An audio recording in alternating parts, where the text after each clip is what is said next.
Well, welcome everyone. I'm sorry we are so few today, but that's due to the weather, the strike, plenty of people being sick, so it has nothing to do with the occasion, but everything to do with circumstances, and we'll make the best of it. And I'm very happy that you're here, Lene, Kühle, and it's my pleasure to give a short introduction of Lene Kühle.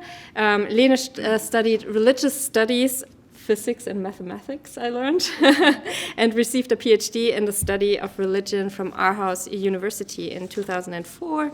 And in 2008, she became associate professor of the Department of the Study of Religion at Aarhus University.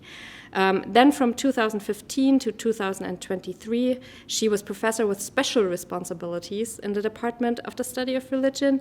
And since 2023, so really recently, she is professor of sociology of religion in the School of Culture and Society at Aarhus University. And Lene has published widely and very interestingly both in Danish and English, as well as a couple of other languages. Have I? I think so. I don't think other languages. Maybe. Mostly. And in her research, she focused especially on religious diversity in Denmark, as well as on Islam in Denmark, especially on mosques, and we will hear more about that today, but also Islamic banking, philosophy, and reactions to COVID-19.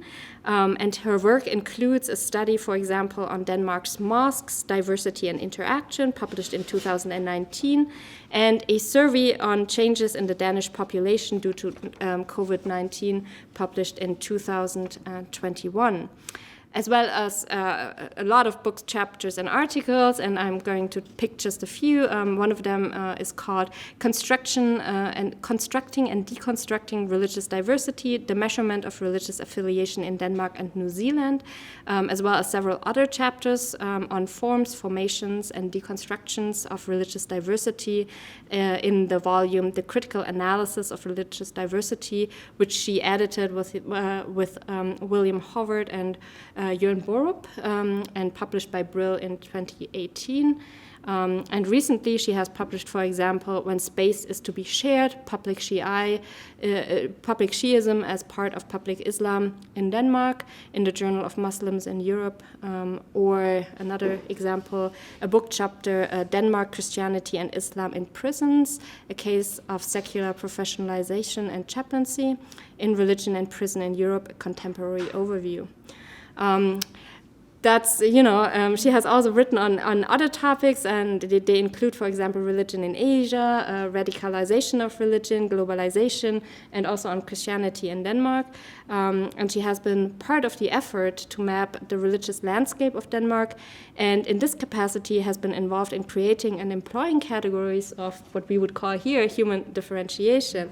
So today she will speak on constructing religious diversity in a talk that promises to illustrate not only the constructed character of religious diversity, but also its empirical, theoretical, and pedagogical consequences. And she will also connect that to her recent work on mosques in Denmark. So I'm very keen to hear this talk, and I'm very happy to welcome you here. So the floor is yours. Thank you. Thank you. Thank you for the invitation. I have really been looking forward to visiting you here. Oh, wow, this book is, table is running away from me. Yeah, well, I mean, the idea in this presentation is quite basic. That is that religious diversity is not sort of a given category, it's something that is constructive. And I think this will not be something that will be really shocking for you, but I know it's something that some of my colleagues in the study of religion has been more surprised to hear, that actually there is this sort of constructive aspect to religious diversity. And in particular, it's something that maybe policymakers and journalists and politicians are more sort of surprised to hear that it's not just something that is given as such. My presentation today will have 2 parts. The first part will be that I will explain a little bit about this book on the critical analysis of, or a critical approach to religious diversity that was published in 2018. And then I will discuss some of the consequences that book and that approach has had in regard to my study on mosques in Denmark. So that would be sort of the 2 parts of this presentation. And then I hope we can have some discussions at the end in terms of also how this approach corresponds or not corresponds. I think mostly corresponds with the kind of works that you're doing here. Actually, I think it is very much aligned with the kind of work that you're doing here. So, but maybe there are also some differences. We can talk about that. This is a cover of the book, The Critical Analysis of Religious Diversity, and it was published on the basis of 2 workshops that was done in a couple of years before 2018, probably, I can't remember, 16, 17, whatever, with a number of scholars from diverse disciplines, but mainly from the study of religion. And we had received some funding from the Danish Research Council to look into this topic of the critical analysis of religious diversity. And you can see here sort of an excerpt from the book where we explain what is going on in this book, why we have done it. And basically, I mean, what we were doing in the book was to ask readers and scholars to pay attention to the assumption and processes by which scholars, religious practitioners, and states construct religious diversity. I think now I wished we had also said maybe politicians and journalists and not just states, but I mean, sort of the idea of saying, I mean, that there are different groups in society that produce categories and use them to build this phenomenon of religious diversity. That is as the main part of this book. You can also see here that we explain what's in the book, that there are one part that concerns the theoretical and methodological issues of this approach. Then there is religious diversity in non-Western context, and then there is religious diversity in social context. And I think what is behind these 3 sections of the book is actually not that diversity in non-Western context is in focus, but actually that it's not, because it has its own section. And the rest of the book, in some way, just assumes this sort of Western approach, that the whole sort of the idea of having this particular concept of religious diversity is something that is associated with a particular condition, a particular situation in Western countries from a specific period, from maybe the 90s or something.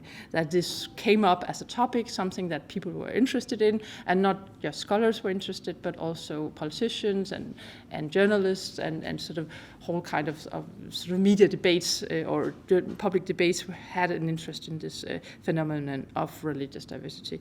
So this is in some way what is part of this book, also sort of saying that there is this interest, there is this fashion, or there is this sudden rise in the interest of religious diversity, also the coining of this concept and the approach to this concept that belongs to a specific period in time, that this is brought up in a particular way. It doesn't mean that the phenomenon of religious diversity is something that is suddenly happening from the 90s, but that there is this sort of interest, there is this focus on it from academia, but also from public debates. And then we argue that we need to have this reflexive scholarship, that scholars need to be more aware of what they're doing. They should, in someone, label how they are defining religious diversity. They should put this forward much more. And then basically there is this dynamics of diversification and homogenization that's taking place, and that maybe there would be something theoretically to look into there. I mean, how does societies become considered or seen as being more religious diversity as in some epochs and not in others? I would say that in some ways sometimes the product, or maybe sometimes the process, is better than the product. And I'm not saying that this book is not good. Of course it is. You don't go buy it, you won't afford it. It's very, it's of course incredibly expensive. It's a brilliant book. I mean, it's much too overpriced, etc. But what I'm saying here is that what was interested in, or what was interesting for me, was not so much to publish this book, but to be part of the process behind the book or before the book, because what we did on the 2 workshops was to gather these group of scholars, and sort of mainly scholars from the study of religion, and sort of trying to reflect on how can we approach religious diversity from different disciplines, and what are the methodological, theoretical, etc.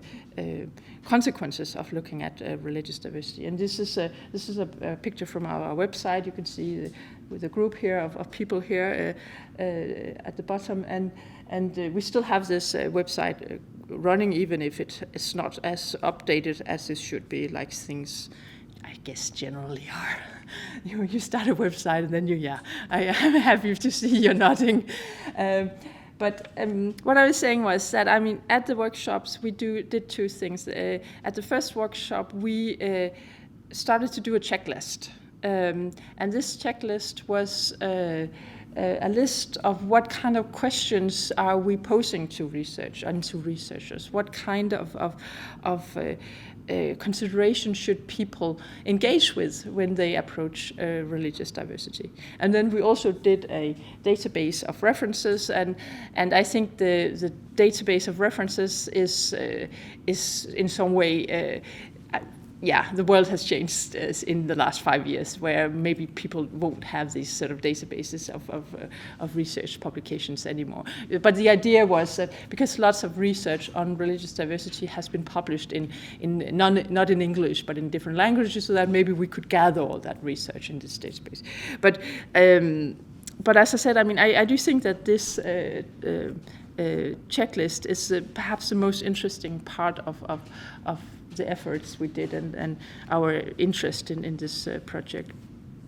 And the way we did it was that we were sitting apparently, or probably the same amount of people as we have here today, and discussing, I mean, what could be the problems of approaching religious diversity? How do we do it?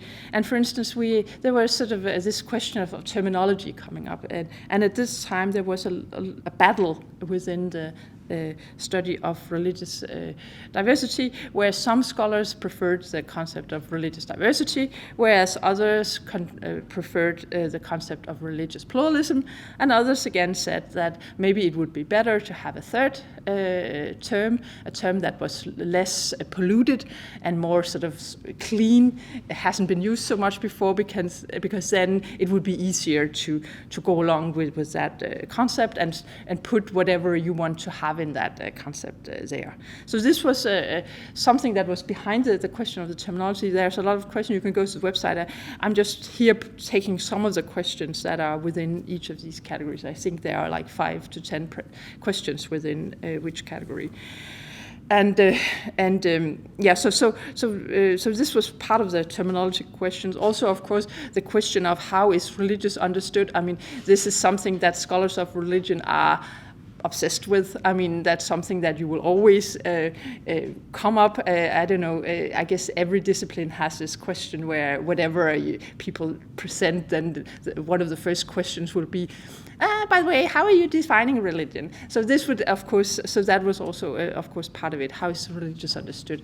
But in some way, I mean, these questions were posed to sort of dig into, I mean, what kind of assumption are you making here? Are you aware that if you pick this definition of religion, that actually it will have consequences? It will have consequences for how you look at religious diversity. Then if you have a very broad definition of religion, of course, then there maybe spirituality would also be part of your religious diversity. Maybe even non-religion could also be part of your religious diversity. So it does matter, and it's not so much that there's something that is wrong and something that is right, but more, but maybe something is better than other in some cases. But basically, just sort of making aware that people should be aware of this. In relation to the methodology, of course, there's a big question of the quantitative versus the qualitative. I mean, scholars that are working on religious diversity, it really depends on whether your approach is quantitative or qualitative. I mean, scholars who are working on religious diversity qualitatively, I mean, they would be very much aware of all the differences, how difficult it is to compare different religions. I mean, how some religions would have very clear understandings of memberships. Other religions would have not so clear, maybe not even have categories of membership. How can we even compare these different groups? Scholars working qualitatively on religious diversity would also be very much aware that the category of religious diversity for some would also be sort of an emic category. That would be a category which they would use themselves. It would maybe be something that the government would have a program for encouraging religious diversity. They can perhaps even get some money from the local community to do something if they call it religious diversity, because what's happening from the 90s and afterwards was that many local communities began to put religious diversity on the agenda and said that this is something that we should encourage and something that should be supported by the government, etc. In the beginning, when I was studying religious diversity, the mayor would come whenever we were presenting something about religious diversity. She would come and she would do a speech and she would say, listen, Aarhus is such a great city. We have this religious diversity and we have a peaceful coexistence here. Look at the religious diversity. She doesn't come anymore. And I don't know whether we upset her. I don't think so. But in some way, religious diversity doesn't have the same value as it had some years ago. So this also changes. So maybe also among religious groups, they would be less keen to think about themselves in terms of religious diversity. And then I'm already moving down here to the funding and institutional logics, because at some point, if you did a project on religious diversity, it would be easy to get funding because everyone was really interested in this topic and it was important and it was part of doing strong democracies, etc. And now it's perhaps not so much that. Maybe states think about it differently, that it's religious diversity. That would also maybe be something that is radical, or what if we support religious diversity? Do we get all the bad guys also? I mean, all these concerns would be much more sort of present for funders and so very much, of course, for policymakers. As I said, I mean, all these categories and all these headlines comes with a lot of these sort of theoretical and methodological considerations that was brought out, I mean, just by opening the concept of religious diversity and say, maybe we as scholars are also doing some work here. We are also using categories and maybe even classifications to frame this phenomenon, and what kind of work are we doing? And we're not the only ones doing it. Lots of other groups are also doing this, and how can we, what will be sort of the consequences of this? The book makes some attempts to conclude also in terms of what is going on, what have we learned from looking at religious diversity from this perspective, and as this was, you know, a very sort of cooperative process. Of course, we all had more or less to agree on these results or these conclusions here. But one conclusion that we would draw from this was, of course, as I mentioned, that these processes of diversification and homogenization are sort of ongoing. We had one of the chapters in the book is about sort of a religion in ancient Rome. Then the emperor would do this and that, or later we moved on to do another book on religious diversity in Asia, and in that we could see different patterns of doing this diversification and homogenization. That, for instance, Asia is known to be much more religiously diverse than Europe or other parts of the world. If you look at the Pew Research, different studies of religious diversity, Asia always comes up as the most religiously diverse.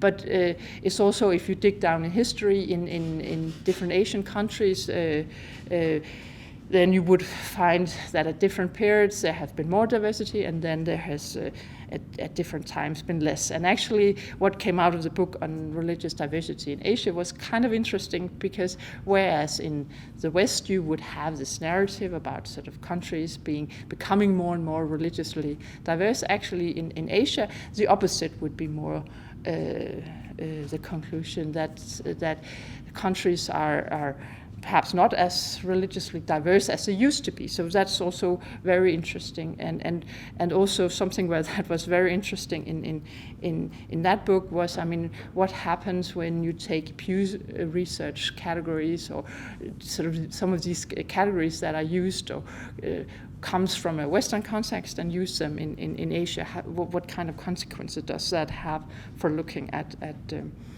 processes there? Then we also had this, it's important to distinguish between the concept and the phenomenon, sort of quite a basic thing, but again it was something that came out quite clearly here, that we need to make this distinction. We also had this with religious diversity, some discussions on that. I mean, we have, of course, a lot of discussions of diversity generally in research and in societies, and in some way religious diversity is related to but different from other kinds of diversity, to the extent that there are some logics in religion that would make religious diversity look differently. Someone who has written a little bit about this is the American anthropologist Roger Brubaker, who says that in some way, I mean, he has this sort of brilliant article about, I mean, whether religion is like a language, for instance. He says, well, it's no problem to have different languages. I mean, it's valued that you can speak different languages. The more, the better. Whereas with religion, I mean, it's not the same. It's not better to have more religions. The more the better. I mean, that would not generally be accepted. Most people would just have one religion. That would be odd to have different religions, even though some have it. I mean, this would not be the dominant position. Also, I mean, with religion, you can convert. With languages, that's not the same logic. So I mean, just to say that we need to look into the different phenomena and look for what is the special logic in these different systems that determines that religious diversity is not. It draws from the same of the processes. It looks like other kinds of diversity, but it also has its own flavor somehow, because there is something with religion as we perceive it today in a specific context that puts some rules into what's going on here. And then the fourth one is that that religious diversity, the concepts and the analysis exist in and are interwoven in dynamic and biased contexts. That means that in some way, I mean, that the contexts are part of what's going on also. I mean, that's as I just said, I mean, maybe religious diversity is a valued concept, maybe it's an unknown concept, maybe it's a problematic concept, etc. That all these things would also be part of the kind of analysis that you would want to do. Okay. I'll say a little bit about how I have been working with these ideas, and also partly how I came to think about these ideas. As Anne-Maria said, I mean, I have been working quite a lot on mosques in Denmark, and it was a little bit of a sort of a coincidence that when I had finished my PhD, that I was asked whether I wanted to do a study on mosques in Denmark. And as I just finished my PhD, I said, yeah, why? Of course I will. You give me my postdoc, I will be really happy to do that. And I had, during my PhD, I had done interviews with some Muslim organizations, so I thought that, okay, this is fine, I'll do it. And what happened then was that while I was doing the mapping of, it was part of sort of a big research project funded by the Danish Research Council, and there were mappings of different religions in Denmark. Muslims would be one, and then the Buddhists, and the Hindus, and the Christians, and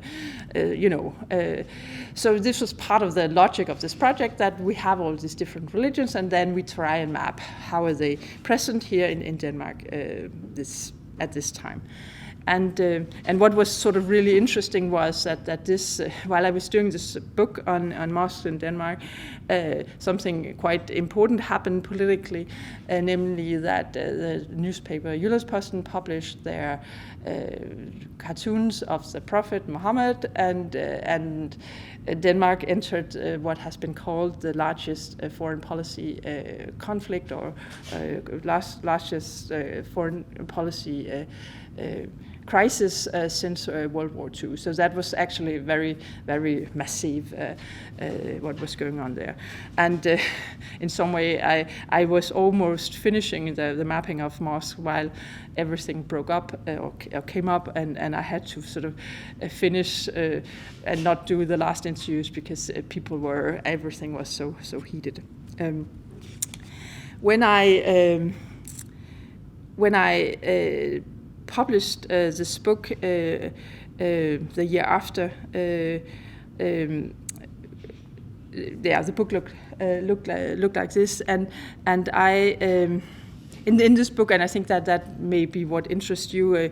I will tell a little bit more about my sort of story in a while. But what I did in this book was to sort of think about, I mean, how can I do this mapping? Because some of the other projects looking into mapping different religions in Denmark, they would just say, I mean, these are the groups.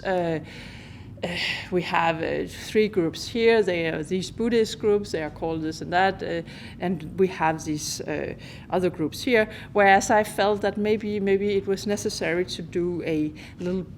To do it a little bit different.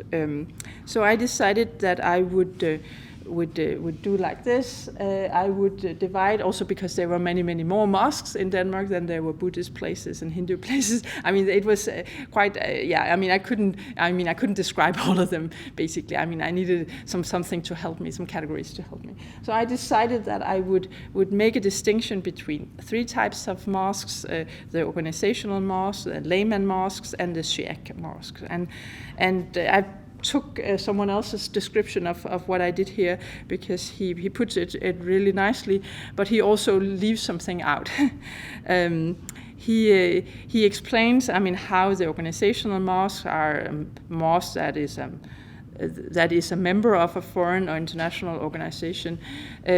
And within this category, I put sort of mosques that were associated to transnational organization or sort of foreign organizations. That would be the Diyanet, for instance, or that would be Minhaj al-Quran, that would be Muslim World League, that would be Tabligh, that would be these different sort of organizations that would have their branches in Denmark somehow. And of course, Diyanet was very different from the others, because Diyanet is associated with the Turkish state, where some of the others would be NGOs. But all these mosques were pulled together because they would have sort of a clear identity, which was in some ways associated with a specific organization or a institution somehow. Then there was a group of mosques that were run by laymen. That means that was actually the larger proportion of mosques in Denmark, and they were characterized by that it was actually very difficult to say a lot about them, to the extent that they were very local. They were run by sort of local people. They were. They would have someone to lead the prayer, but he or she would also, or he, I would say, no, she's at this time, he would maybe be the same every week, but sometimes it would be a different one every week. It would not have any education and would often just be chosen for availability, that this one could lead the prayer. And in some way it was very difficult to sort of see some really clear theology or some really clear pattern. It was also in some way really local and very by coincidence. I mean, this person was here. Sometimes things would be very much sort of things would be bound up very much with the local conditions. And then there was a third category where there was a sort of charismatic person which was running the mosque somehow. I mean, that people would refer to this mosque.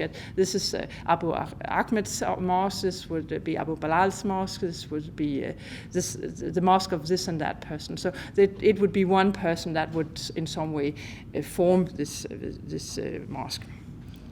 While I was drafting these categories, I was thinking in Weber's terms, but I didn't quite clearly. I didn't say it because I thought it was kind of obvious that it would be sort of charismatic and it would be bureaucratic and it would be traditional. But it was people didn't really put that forward. And also you could see here in this presentation. It was characterized like all these sort of mapping of mosques always saw the mosque as a building. Of course, this is not seeing the mosque as a building, it's seeing the mosque as a community or sort of an organization where the question of leadership and authority and power would be central. So what I'm saying here is that what I'm doing here was actually sort of producing religious diversity or Muslim diversity in a specific way. I mean, I'm choosing my categories according to a theoretical perspective of authority, that I in some way thinks that this question of authority would be an important question for forming a religious diversity. I was not saying that it would be the only way to do it, but it was a helpful way for me to do it at this point. What happened next was a long story, but in 2016 there was a expose, sort of a TV show using hidden camera in Danish mosques that exposed that this imam and a couple of other imams would be saying things that didn't really please the Danish government, and of course also some of it was also quite problematic from other perspectives, and this led to sort of a big political crisis in Denmark, where a sort of a group of parties went together with the government to support sort of a plan to do something, and they imposed a lot of legislation that controlled or aimed to control the mosque much more sort of strongly than was previously the case. And they also included a small sentence where they said that they were going to ask me whether I wanted to do the mapping of mosques in Denmark again.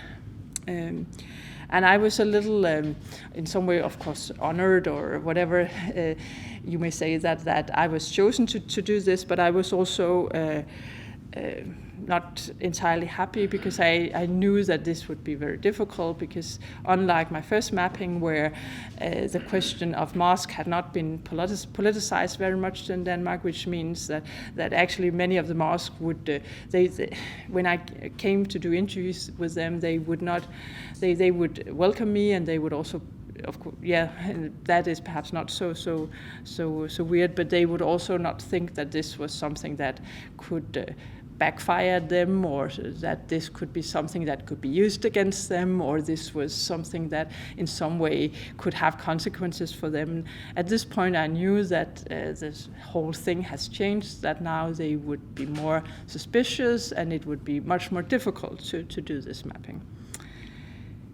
It turned out that it was not so difficult as I had feared, but it was more difficult than the previous mapping because people were more aware of the fact that what they said could be used against them, that this would be published and the politicians would read it, and it could lead to withdrawal of money, or it could lead to whatever. I did the mapping, and you can see the report here coming out in 2017, mosques in Denmark too, because what I had been asked to do was to do exactly like the previous mapping. That was what the politicians said. Actually, I asked the ministry, should we perhaps change it a little bit? Time has passed. Maybe we should also look into other things and what I did in the previous mapping. And they said, no, politicians say they want it like the previous one. When the report came out, there was a particular journalist that took the report. I don't know if he read it, I'm not sure he did, but he called a lot of politicians and said, this report came out, there's nothing about radicalization, there's nothing about social control, there's nothing about this and that. This is all just, numbers, and then a lot of weird concepts, or not weird concepts, but there are a lot of sociology stuff that is not really useful for politicians. What do you think? And then the politicians said, well, yeah, that's not so good. Actually, we wanted this report to save the world or to help us control these imams, and now we can see that it was useless.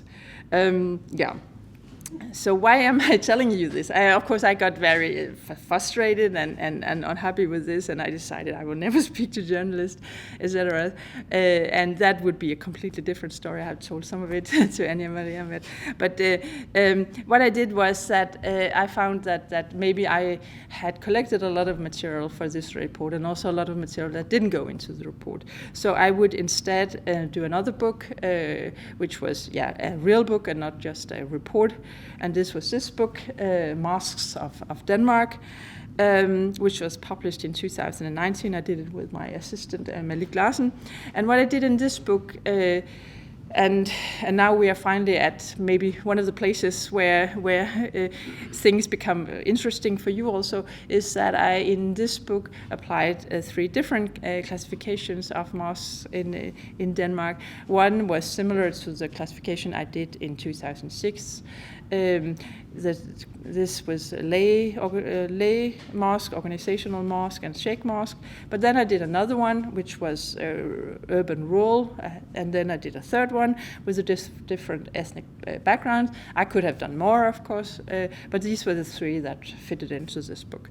And my idea was in some way to show that also in regard to mosque, the classifications that we use differs. It's possible to do different categories. It's possible to do this differently, and in some way it doesn't have this. It's not. This is how the mosques are.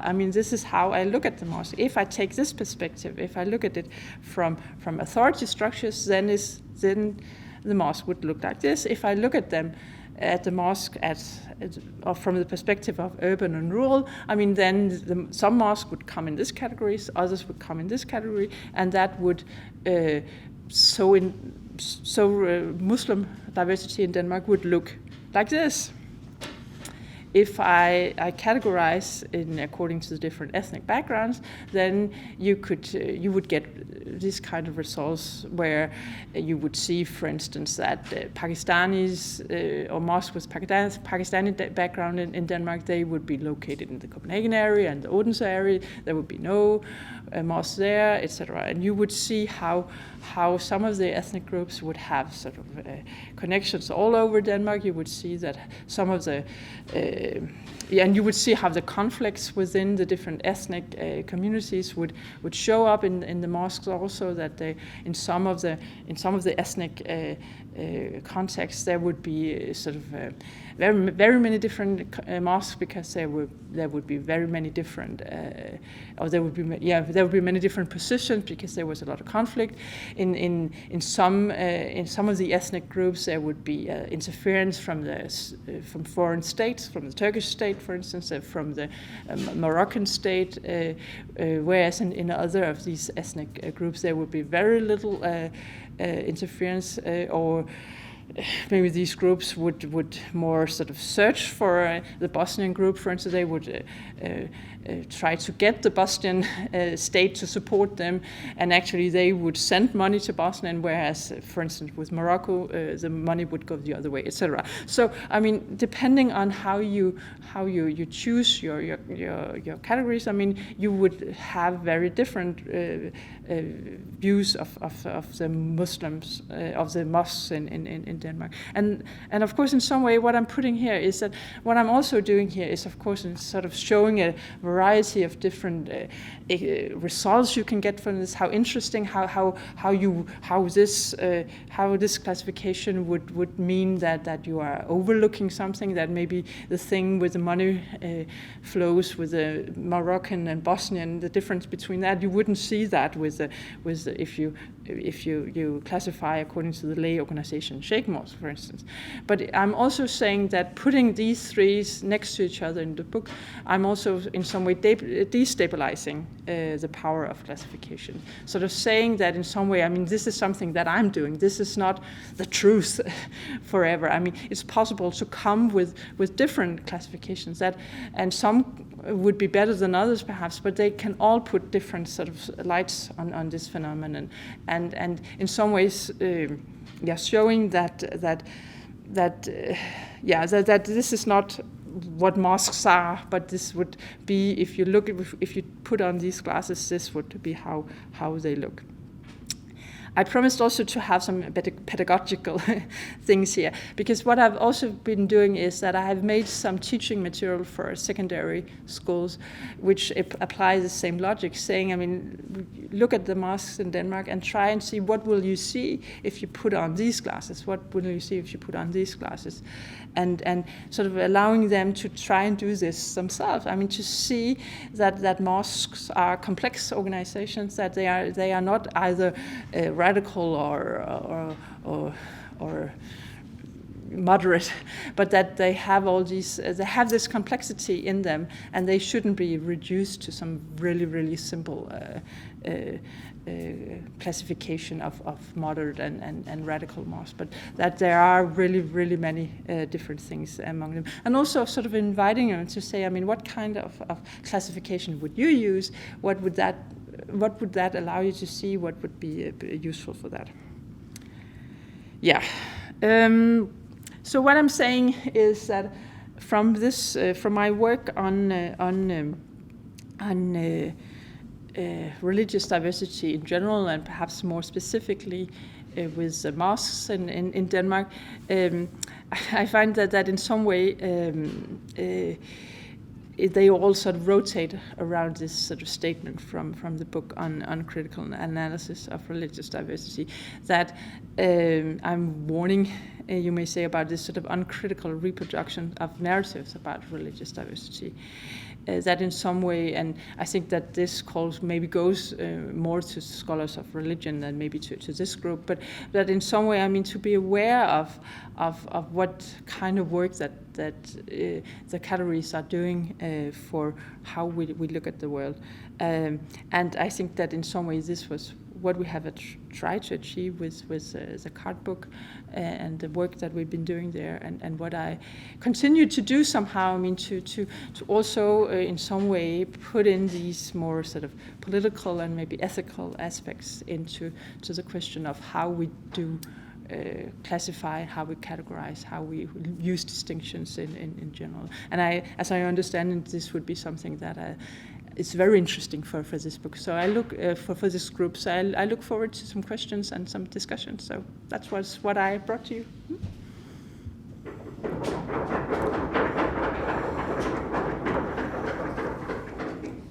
Yeah, thank you so much. We met at a conference in Zurich and about discussions about Q, and you were ranting about how to use the Western categories in Asia, and I was ranting about how to use political categories to define religion in the United States, and what that does with categories, right? And how categories then also have power, because people can unite under a certain umbrella, and then suddenly you have something that might have been created in a certain scholarly or not so scholarly definition, right? So I was very intrigued by this idea of destabilizing categories of power. So maybe, do you want to speak to that a little bit more, or should we open up the room for discussion? Well, I don't know. I mean, maybe we should open up I can say a few more words, but I don't know how much I am able to say about it, because I think this is something, I mean, that I came to think about when I did, when I was invited to redo my mapping of mosques in Denmark, because I was also, I mean, I don't know how many scholars of Islam you know, but they are always, most of them would be very critical of talking to the media and the state. They're always very critical of everything. So, I mean, they really warned me and say, I mean, you have to say no, you cannot do it. Your results will be exploited. I mean, you would become, sort of a slave of the state and the government. So don't do it. And I said, well, I mean, I'm also a citizen. I mean, and if I don't do it, I know who they are going to ask, and that's going to be worse. I mean, so in some way, I mean, I do feel that I have a responsibility as someone who is paid by the Danish state. I mean, they pay my salary. I mean, I think there is a limit to how much I can say reject this.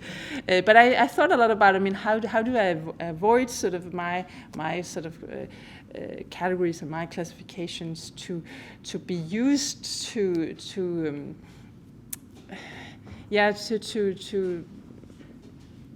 for purposes that I was not comfortable with, because I could see that happened already with the first book. I mean, because some of the Sheikh mosques were among the more controversial mosques in Denmark, and it became very okay. I mean, maybe we could. There were some politicians who started using that vocabulary and say maybe we should ban all the Sheikh mosques because we know that they are the ones causing trouble. And I felt in some way this was uncomfortable for me, because this was a category that I invented, and then suddenly it was used to stigmatize some groups.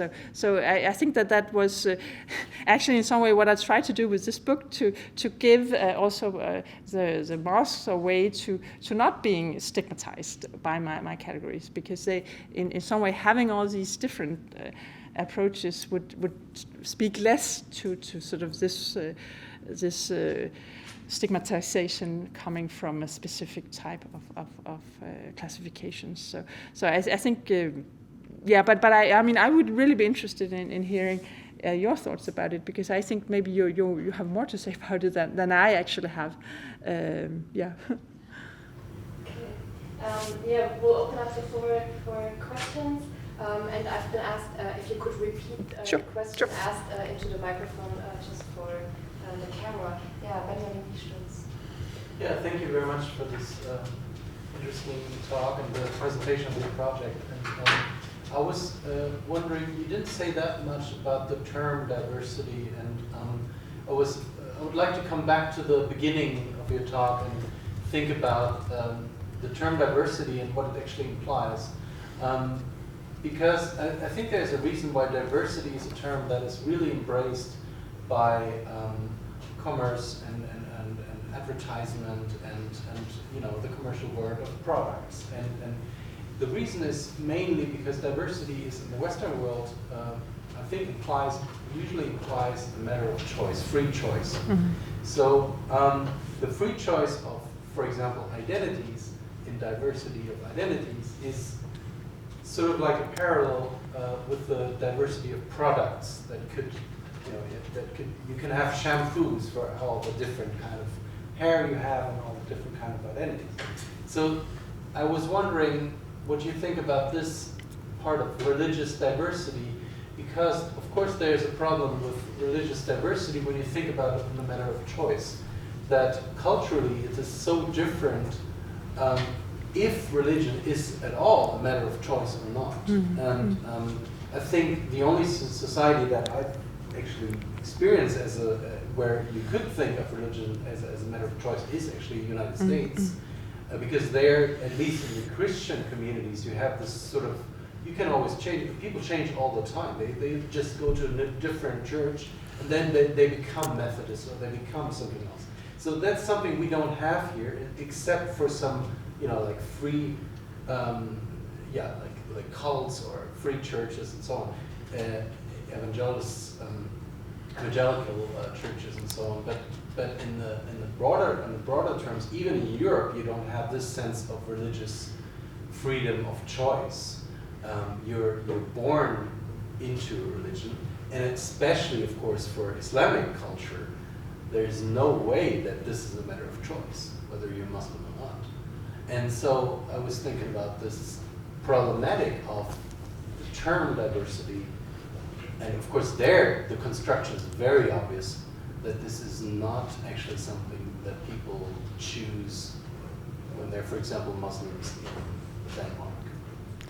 Yeah, and the question was, that I should say a little bit more about the term diversity, and maybe in particular in regard to whether it's actually more or less sort of a US biased concept, because it has this implication of choice. And to that, I would say, in some way, thank you for this question. I think I basically agree with you that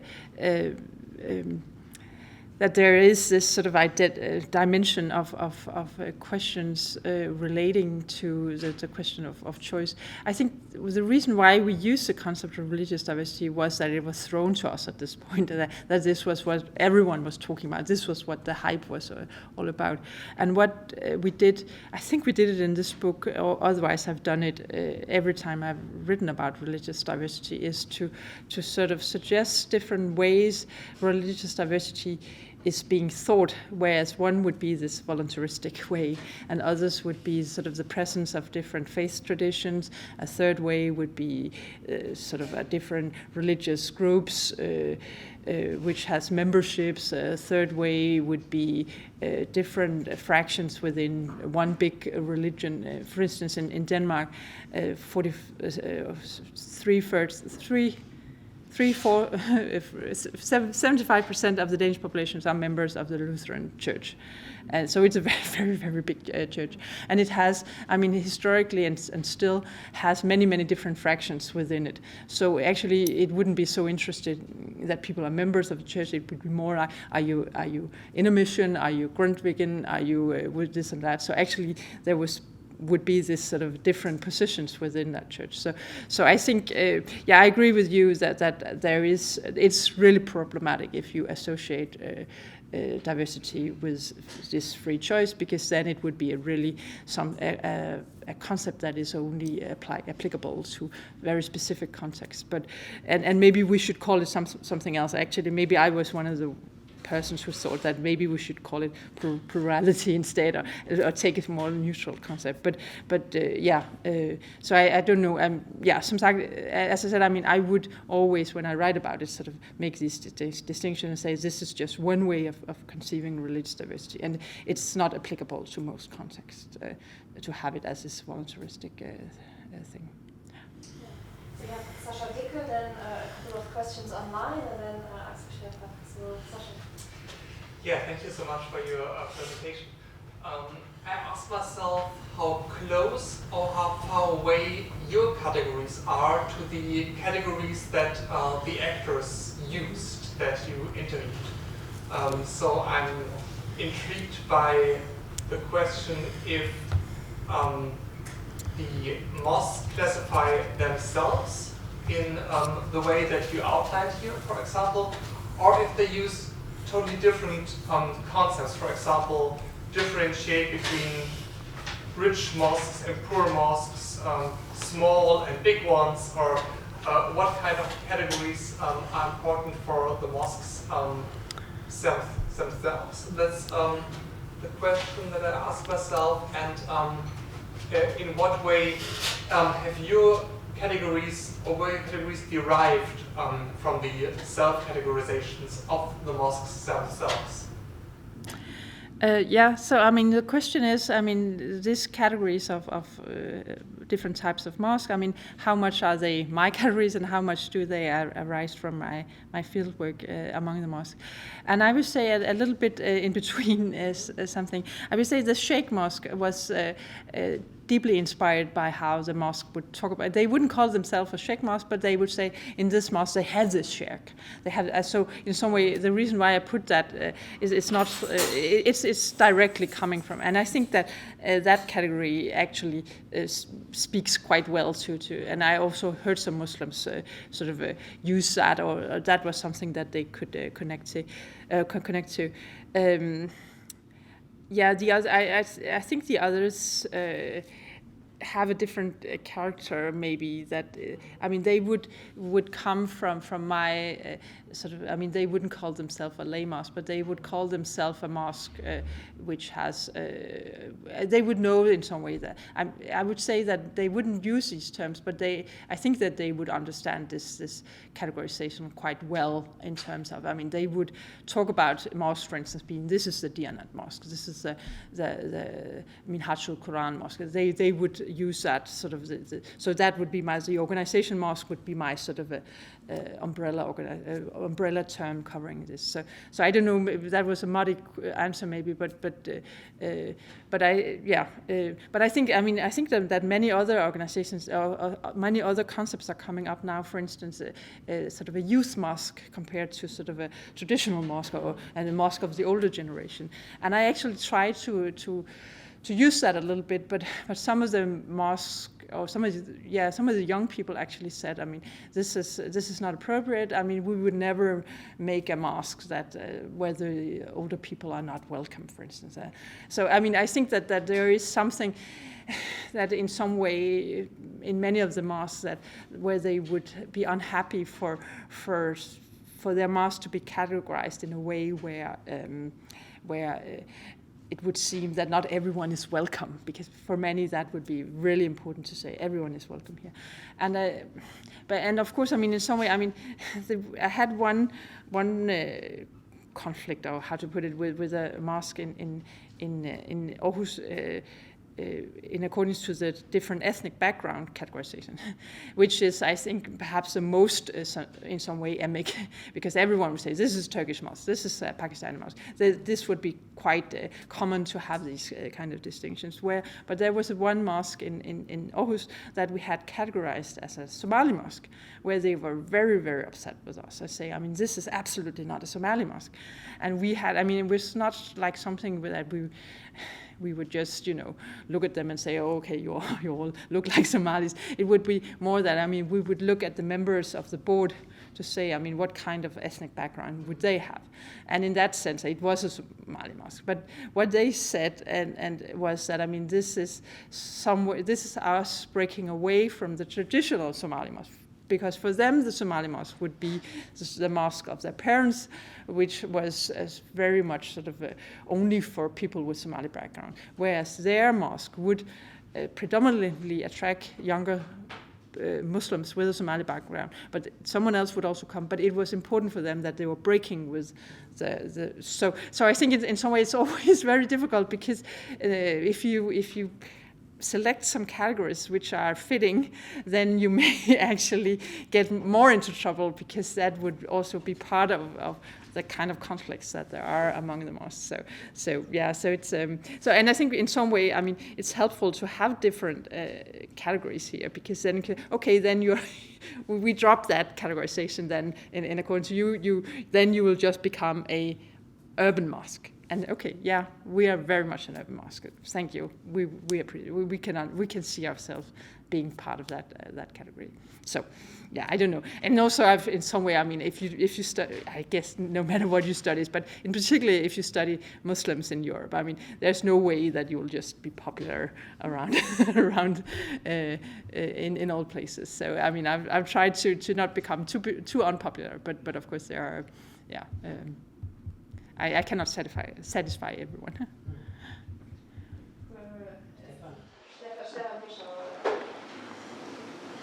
Yeah, hello.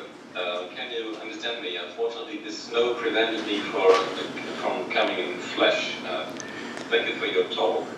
A striking point for your argument of the relevance of religious categories has just been supplied by the German Protestant Church.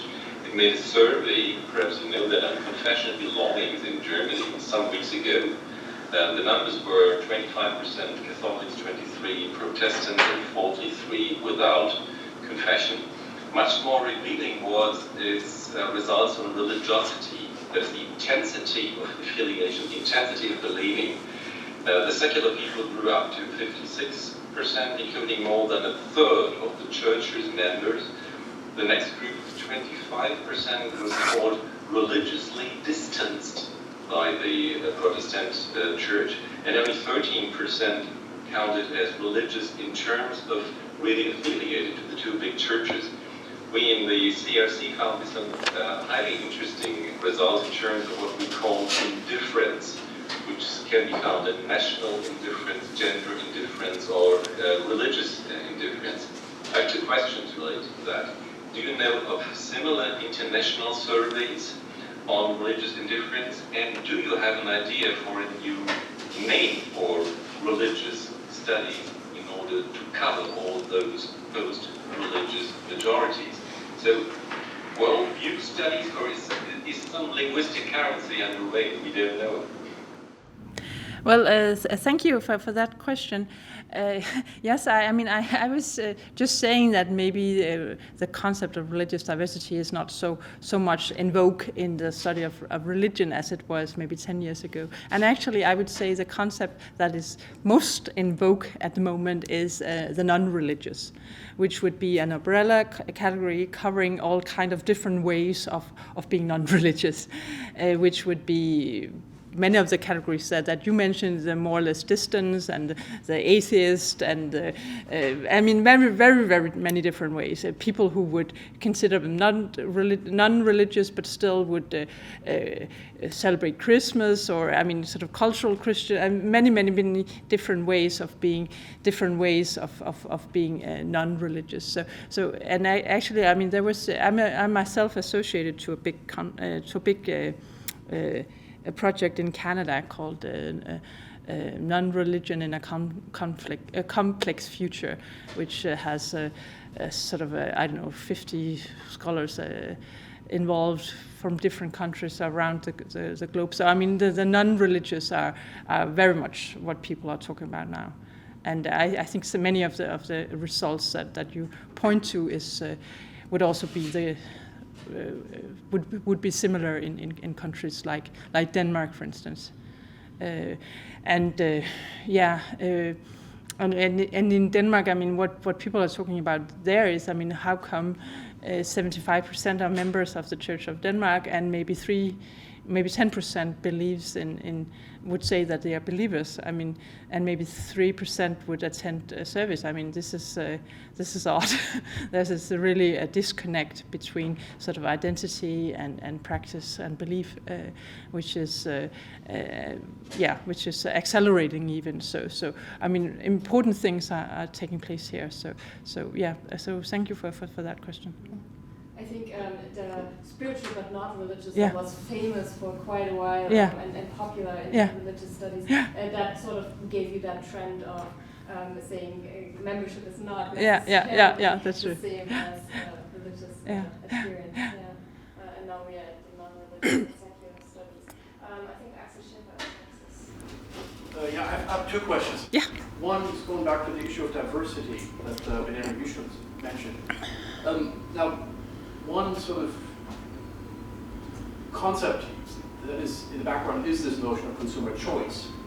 But if you go back to the way in which the idea of religious diversity was first used in sociological texts, particularly in the second half of the 20th century, you get to Bill Herberg's Protestant Catholic Jew. And there was not an issue of choice. It was an issue of shared civic identity. So there's a notion that diversity doesn't threaten the idea of the cohesiveness of a society anymore. In fact, there's a homogenization impetus behind the recognition of diversity. And I'm wondering if you could comment on this in the context of Danish politics. Because of course Denmark is one of the most restrictive countries as far as immigration is concerned. It is at the same time one of the countries that has a very strong sense of a sort of homogeneous population centered on a sort of social welfare system, an idea of folk, and so on. So I'm wondering if you could explore a little bit more how that concept of diversity fits in that kind of shared civic space definition of it, rather than in the sort of sense of a consumer identity or consumer choice. The second question is, it's the obvious one really, and I'm just, it's actually kind of too silly to ask almost. It's the meta study question. That is, you set out to, as you said, destabilize the power of classifications, but of course in the process, when you use these other different classifications, you reproduce others. Yeah. So the notion of ethnicity is reproduced, the notion of urban and rural is reproduced, the issue of lay and elite is reproduced. Yeah. So I'm wondering, you end up, stating that the process of observation constructs the object, but you can't really escape the logic of taxonomies. And I'm wondering how you deal with that, or what you sort of respond to. May I take the last question first? The last question was, to what extent I can actually destabilize something, whereas I, at the same time, is also stabilizing these different types of classifications. And I think in some way you said that I took off to destabilize the power of classification, and I don't think that I did. I think that I did this because I was. I wasn't so conscious. I think you ascribed me a more conscious approach than I. Yeah, I put it. Yeah, but this is at the end of it.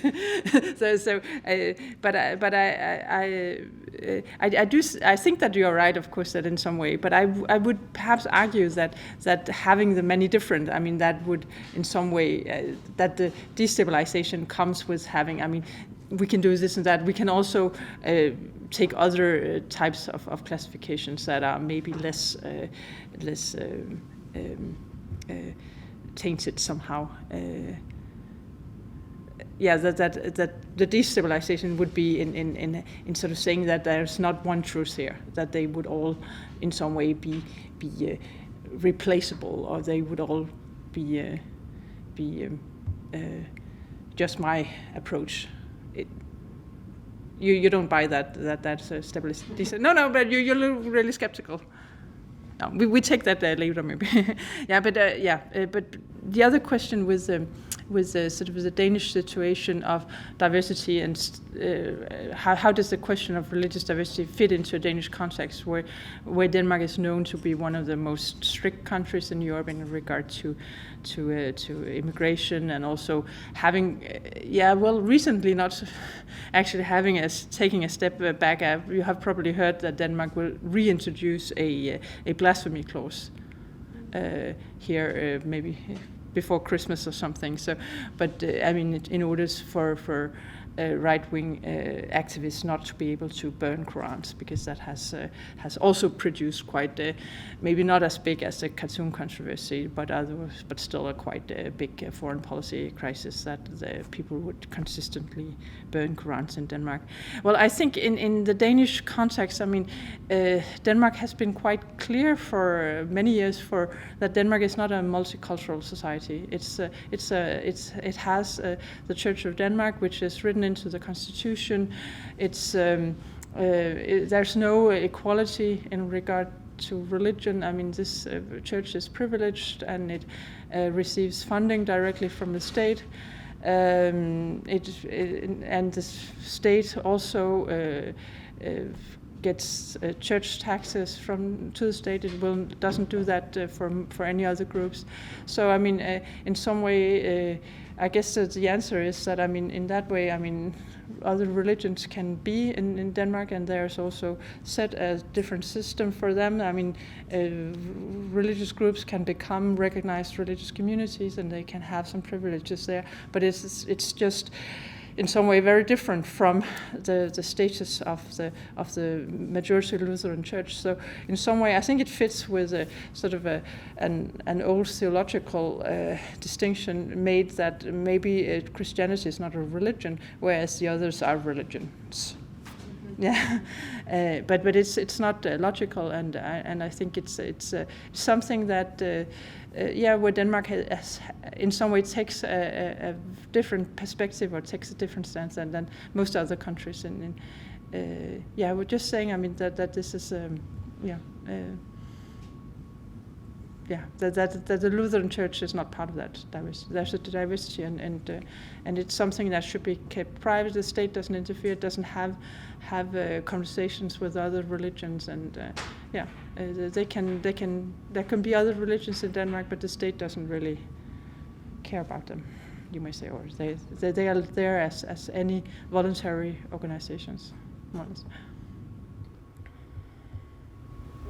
Maybe to add on to that, from a conversation we had before, so diversity in the US context in the 1950s, 60s becomes something, it's now okay to not be Protestant, but you can also be one of the other big religious groups.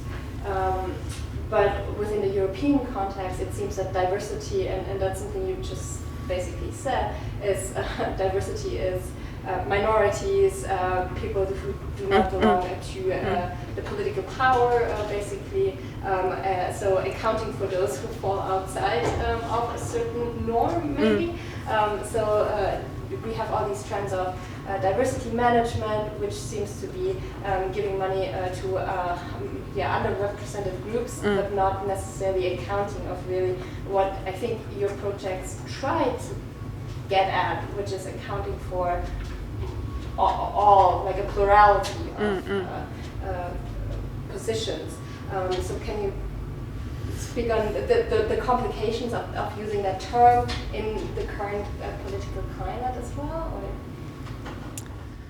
Oh, that's a hard question.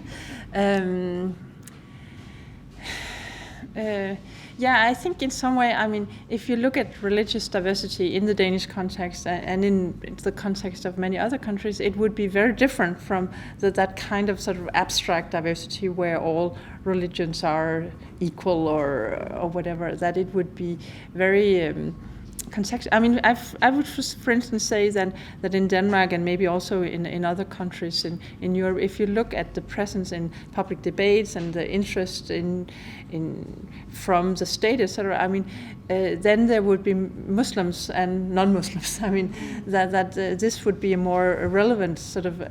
It would be the relevant way to actually observe how does the state perceive religious diversity. And I've actually just written sort of an article on hate preachers in Denmark, which where I sort of present, I mean, maybe if we are to understand what kind of I mean, how does this Danish state look at religious diversity, then it would be hate preachers and the rest. In some way, I mean, that's sort of almost dichotomous.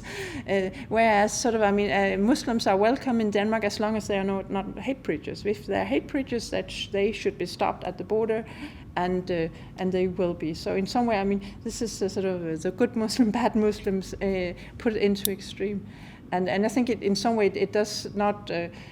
When you look at this. For instance, I mean, Danish companies would also have diversity strategies, etc., and that would be very different. So I think in that way there are, it's really very different types of very different constructions of religious diversity, and I think maybe you can question whether are they so different that we shouldn't all call them diversity, because I think maybe in some way, if I were to connect your two questions, you would say that diversity would be what I would call one construction of religious diversity, that is sort of the company neutral voluntaristic way where all religions are, you know, part of a big big scene of Edlund, of something. And I would agree to maybe it would be better to have another umbrella concept and then have diversity as this particular way of what I call constructing religious diversity, if you get what I mean. But yeah, so obviously it's, and I think what is in my article is that on the hate preachers is that you can see how the Danish state is sort of changing its legislation and its understanding of hate preachers all the time. So there's also these sort of ongoing negotiations of what is. At some point, it's very much about sort of a hate preacher is someone who does hate speech, but then again, maybe it's not. Then it becomes more someone who are critical of democracy, and then it becomes. I mean, it's sort of a very interesting to see these different negotiations, and also to see how Denmark is placed in relation to other societies, because Denmark is part of EU. We cannot really prevent. I was saying we here. Denmark cannot really prevent so-called hate preachers to come from Germany to Denmark. They are free because we are the EU. So when the UK left the EU, then suddenly there were many more hate preachers on the list, because all the those who were from the UK who were falling into this category of hate preachers, now they could suddenly enter Denmark, so they got on the list.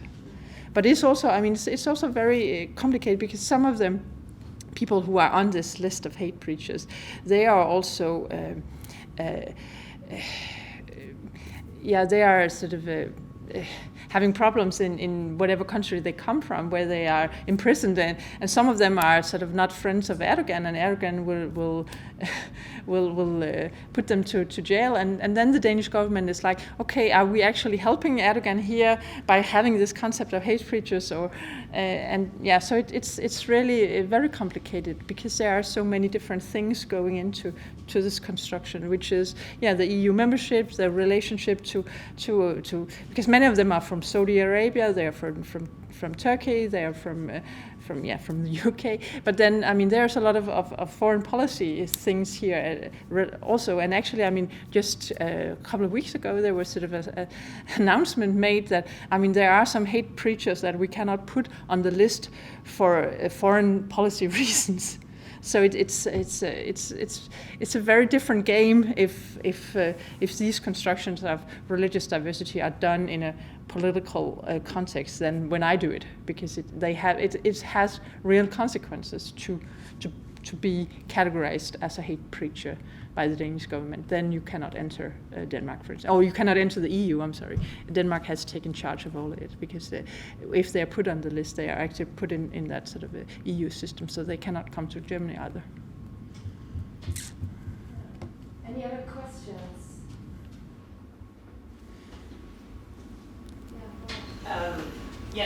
Thank you for your talk. It's very illuminating, especially to see a country that's very different. I mean, also considering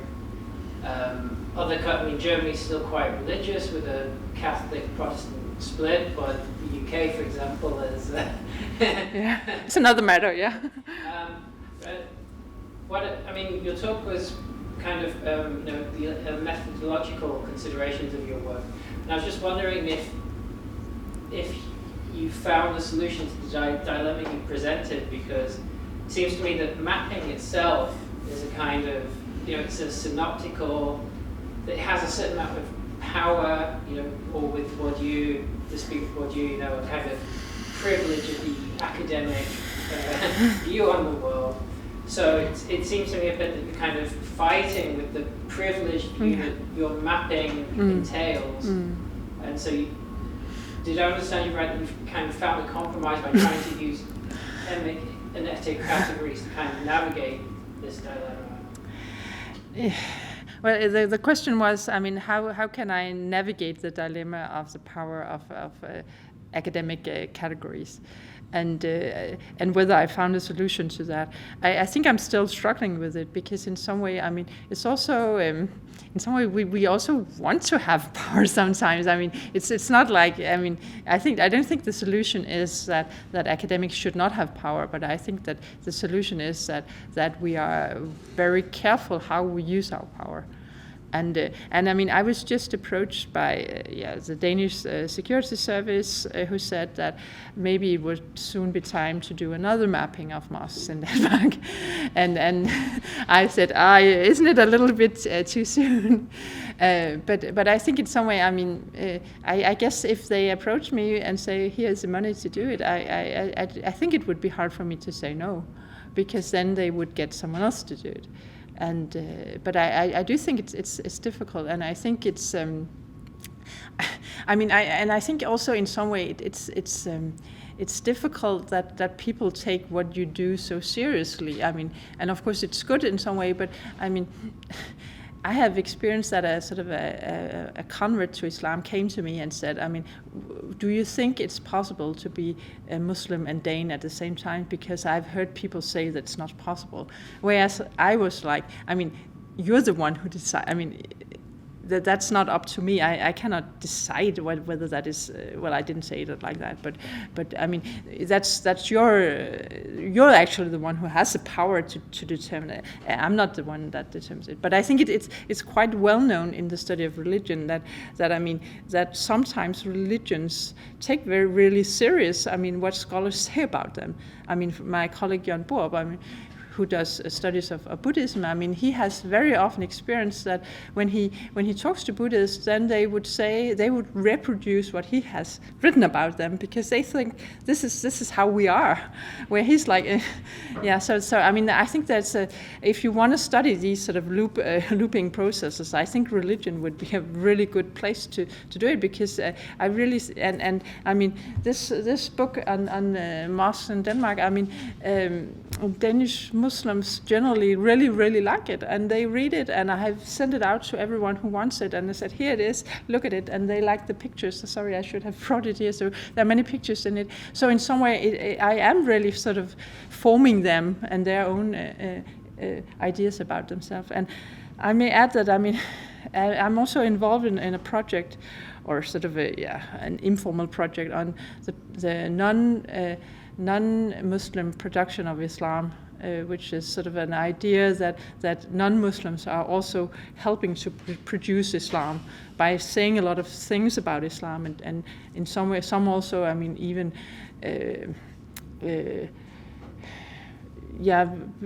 present themselves as someone who are almost like theologian in Islam. They would read in the Quran, they would interpret it. So the idea is to look into, I mean, how do also non-Muslims contribute to the production of Islam, and I think that this comes out as a book very soon.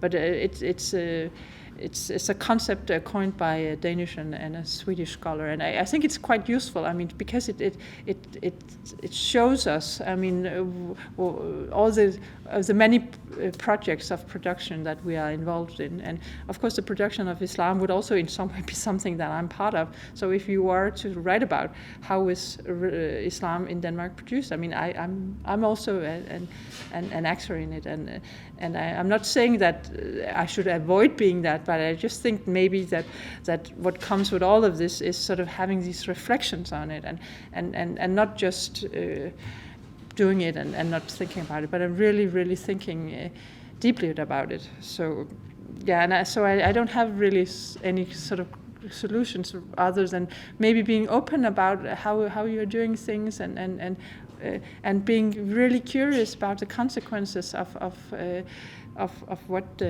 this entails. Yeah, that was almost a pitch for a PhD project on categories of religion in religion. And I think that might have also been the final word, unless somebody else wants to ask another question.